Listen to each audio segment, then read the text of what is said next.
Tip to Top Leader Snack Leaders Chip for Leadership Powered by PacRim Group สวัสดีคุณผู้ฟัง Leader Snack Podcast ดิฉันสายป่านปัทมจิตวันนี้ขอพาทุกท่านนะคะไปฟังคุณริสไวส์แมนผู้ร่วมสร้างหลักสูตรและผู้แต่งหนังสือ Bestseller ที่มีชื่อว่า Multipliers ซึ่งเป็นหนังสือที่ขายดีระดับโลกมายาวนานกว่า10ปีค่ะหลักสูตรหรือหนังสือเล่มนี้นะคะจะพูดถึงผู้นำ2แบบด้วยกันค่ะนั่นก็คือผู้นำที่เป็นผู้บั่นทอนปัญญาหรือที่ภาษาอังกฤษใช้คำว่า Diminishers นะคะและผู้นำที่เป็นผู้ทวีปัญญาหรือที่ภาษาอังกฤษใช้คำว่า Multipliers ค่ะถ้ายังนึกไม่ค่อยออกนะคะว่าผู้นำ2แบบนี้หมายถึงผู้นำแบบไหนอยากชวนพวกเราลองนึกถึงผู้นำหรือหัวหน้าในอดีตของเราดูก็ได้ค่ะเคยไหมคะที่เราอยู่กับหัวหน้าบางคนแล้วเรารู้สึกว่าเราไม่อยากพูดไม่อยากเสนออะไรเลยนะคะเราจะรอทำเท่าที่นายสั่งก็พอหัวหน้าแบบที่อยู่ด้วยแล้วเรารู้สึกว่าสติปัญญาความสามารถของเราเนี่ยมันลดน้อยถอยลงทุกทีนะคะหรือว่าถูก diminish นั่นเองหัวหน้าแบบนี้ล่ะค่ะที่เรียกว่าเป็นผู้นำแบบ Diminishers ในขณะที่หัวหน้าประเภท Multipliers หรือผู้ทวีปัญญานะคะจะเป็นหัวหน้าที่เราอยู่ด้วยแล้วเรารู้สึกว่าเราโตขึ้นเก่งขึ้นทุกวันนะคะแล้วก็มีโอกาสได้แสดงศักยภาพความสามารถของเราออกมาอย่างเต็มที่เรียกว่ายิ่งอยู่ด้วยก็ยิ่งมีปัญญาแบบทวีคูณหรือ multiply ความเก่งของตัวเองขึ้นทุกวันนะคะและทราบไหมคะว่าผู้นำที่เป็นแบบ multipliers หรือผู้สร้างอัจฉริยะในองค์กรแบบนี้ล่ะค่ะที่จำเป็นอย่างมากกับโลกในยุคปัจจุบันที่มันเต็มไปด้วยความท้าทายอย่างที่เราไม่เคยเจอกันมาก่อนนะคะก็เลยอยากจะให้ทุกท่านค่ะลองไปฟังคุณริสไวส์แมนนะคะพูดถึงความจำเป็นที่องค์กรต้องมีผู้นำแบบ multipliers ในยุค 2020 นี้ค่ะSo why is multipliers and multiplier leadership important today in the year 2020? We just had our 10-year anniversary of the book. And I've heard people say that the ideas are actually more relevant today. Right now we face unprecedented challenges. And I think we need multiplier leadership more than ever. Organizations like yours are probably struggling with challenges like we need to grow, but we actually can't hire right now. Or we're having to do more with fewer people. Or right now more than ever, we need everyone's best thinking. But people are feeling burnout, often from uncertainty. Or maybe it's this challenge that we're okay today, but we're not necessarily ready to compete in the future. Really, the promise of multipliers is this ability for leaders to build intelligent organizations that can adapt to these kinds of challenges. An intelligent organization that can, of course, think and act with reason and deliver results and make good decisions, but also an intelligent organization that can adapt and operate with agility, that can change and adapt faster than the environment around you is changing. And an inclusive organization. An organization that uses all of the talent and intelligence of the team. An organization where all minds are working and used at their fullest, and where all voices get heard. This is the promise of multiplier leadership, to build an intelligent organization and to use and grow the intelligence of the talent on your team.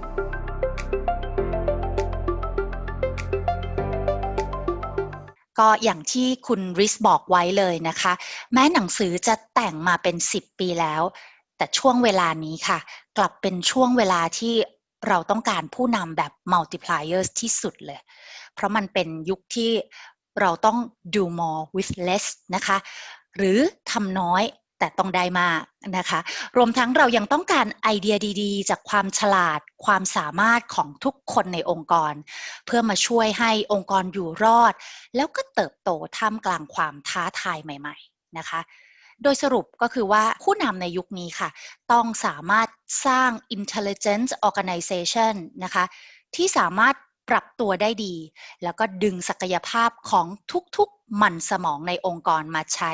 ให้เกิดประโยชน์สูงสุดค่ะแต่ก็น่าเศร้าเหมือนกันนะคะที่ผู้นำหรือหัวหน้าหลายคนค่ะเป็นผู้บั่นทอนปัญญาหรือ Diminishers โดยไม่รู้ตัวด้วยซ้ำนะคะสิ่งที่ผู้นำแบบ Diminishers มักจะทำนะคะก็คือการสั่งค่ะเขาจะสั่งให้ลูกทีมทำนู่นทำนี่นะคะโดยไม่เหลือพื้นที่ให้ลูกทีมได้คิดเองเลยนะคะเป็นผู้นำประเภทที่โอเคละอาจจะเก่งมากฉลาดมากนะคะแต่ว่าอยู่ด้วยแล้วลูกทีมรู้สึกเครียดค่ะรู้สึกหายใจไม่ออกนะคะเพราะว่าหัวหน้าแบบนี้ค่ะเขาจะเข้ามาตัดสินใจเรื่องสำคัญให้เราทุกเรื่องเลยนะคะแล้วก็มีแนวโน้มที่จะ Micromanage ลูกทีมอยู่ตลอดเวลาผลลัพธ์ที่ได้นะคะก็คือว่าลูกทีมก็เลยจะทำเท่าที่สั่งนะคะเพราะเขาก็ไม่รู้จะเหนื่อยไปทำไมนะคะเพราะว่าคิดอะไรออกมาเสนออะไรไปก็แลดูไม่เข้าท่าหรือว่าดีไม่พอไปหมด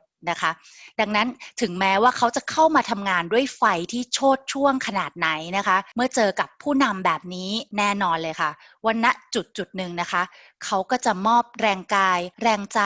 และมันสมองของตัวเองให้กับองค์กรแค่เพียงเศษเสี้ยวของที่ตัวเองมีอยู่ถ้าอย่างนั้นปั่นชวนพวกเรานะคะกลับไปฟังคุณริสพูดถึงประเด็นนี้กันอีกครั้งค่ะSo what does a diminishing leader tend to do? I would encourage you to just start with your own experience. Think about someone who is smart and capable, but around whom people held back. Progress wasn't being made. Maybe you're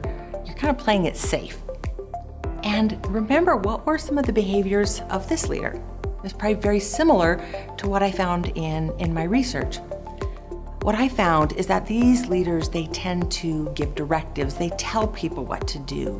They create an environment that is full of stress, an environment where people don't have the space they need to think. They tend to make the important decisions. They give directives, they dictate, and when it comes to getting things done, they get things done, but they tend to micromanage. And as a result, they create an environment where people hold back. They let the leader take over and they kind of operate in the background. And as a result of that, people only give a fraction of their capability. And it's not that people only voluntarily give it, it's that the leaders only receive less than half of people's available intelligence. And they create an environment that people would say is stressful,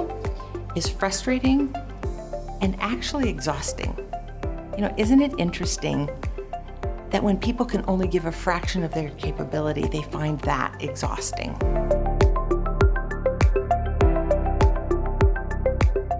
เมื่อรู้จักกับผู้นำแบบ Diminishers แล้วคราวนี้เรามาทำความรู้จักกับผู้นำแบบ Multipliers ที่กำลังเป็นที่ต้องการขององค์กรในขณะนี้กันค่ะ Multipliers นะคะก็คือผู้นำที่สามารถสร้างสภาพแวดล้อมที่ดึงเอาศักยภาพสูงสุดของทุกคนออกมาค่ะเขาจะเป็นคนที่เห็นจุดแข็งเห็นความสามารถของคนแต่ละคนในทีมนะคะแล้วก็ให้พื้นที่หรือโอกาสกับลูกทีมในการปลดปล่อยความสามารถนั้นออกมาค่ะผู้นำประเภทนี้ก็จะเป็นผู้นำที่มักจะถามคำถามกับลูกทีมนะคะให้งานที่ท้าทายกับลูกทีมให้ลูกทีมมีส่วนในการตัดสินใจและเขาก็ยอมให้ลูกทีมทำผิดพลาดได้ด้วยนะคะถ้าเกิดว่าความผิดพลาดนั้นเนี่ยมันจะทำให้ลูกทีมของเขาได้เรียนรู้อะไรบางอย่างเพื่อที่จะได้เติบโตขึ้นเก่งขึ้นเราไปฟังคุณริสกันอีกครั้งหนึ่งค่ะว่าเขาพูดถึงผู้นำแบบ Multipliers ไว้อย่างไรบ้าง So what do multiplier leaders tend to do? I would invite you to think about a multiplier that you've worked around, someone who brought out your absolute best, someone you did your very best work around. What did this person do? It's probably very similar to what I found in the research. These leaders, they tend to see the capability and talent and genius of others. They have good eyes on intelligence. They give other people space to think and experiment and innovate and make some mistakes and recover and learn. They ask good questions. They give people challenges. They invite people to participate in the most important decisions, and they don't micromanage. They give other people ownership and the accountability that comes with it. they play the role not of the genius on the team, they play the role of the genius maker. And by doing this, they create an environment where people are able to contribute at their fullest. People report that these leaders get virtually 100% of their capability. ชอบมากเลยนะคะกับประโยคท้ายๆของคุณริสนะคะที่สรุปไว้ได้ดีมากเลยว่าผู้นำที่เป็น Multipliers เขาจะไม่เล่นบทของ Genius หรือคนฉลาดซะเองนะคะแต่เขาจะเป็น Genius Maker หรือผู้สร้างคนฉลาดนะคะแล้วก็ด้วยความตั้งใจแบบนี้ล่ะค่ะผู้นำแบบ Multipliers จึงสามารถที่จะสร้างบรรยากาศสร้างสภาพแวดล้อมที่ทำให้ลูกทีมของเขาใช้ความสามารถและศักยภาพของตัวเองเต็ม 100% เพื่อองค์กรถ้าเช่นนั้นก่อนจะจากกันวันนี้ค่ะอย่าลืมกลับไปทบทวนตัวเองดูสักนิดนะคะว่าคุณเป็นผู้นำแบบ Multipliers หรือ Diminishers สำหรับวันนี้ขอบคุณที่รับฟัง Leaders Snack Podcast อาหารสมองเคี้ยวง่ายๆได้ประโยชน์เหมาะสำหรับผู้นำทุกคนฝากกดไลค์กดแชร์ใส่คอมเมนต์ไว้ได้นะคะและครั้งหน้าค่ะเราจะกลับมาพบกันอีกเพื่อรับฟังสาระดีๆจากนักคิดนักเขียนระดับโลกค่ะสวัสดีค่ะ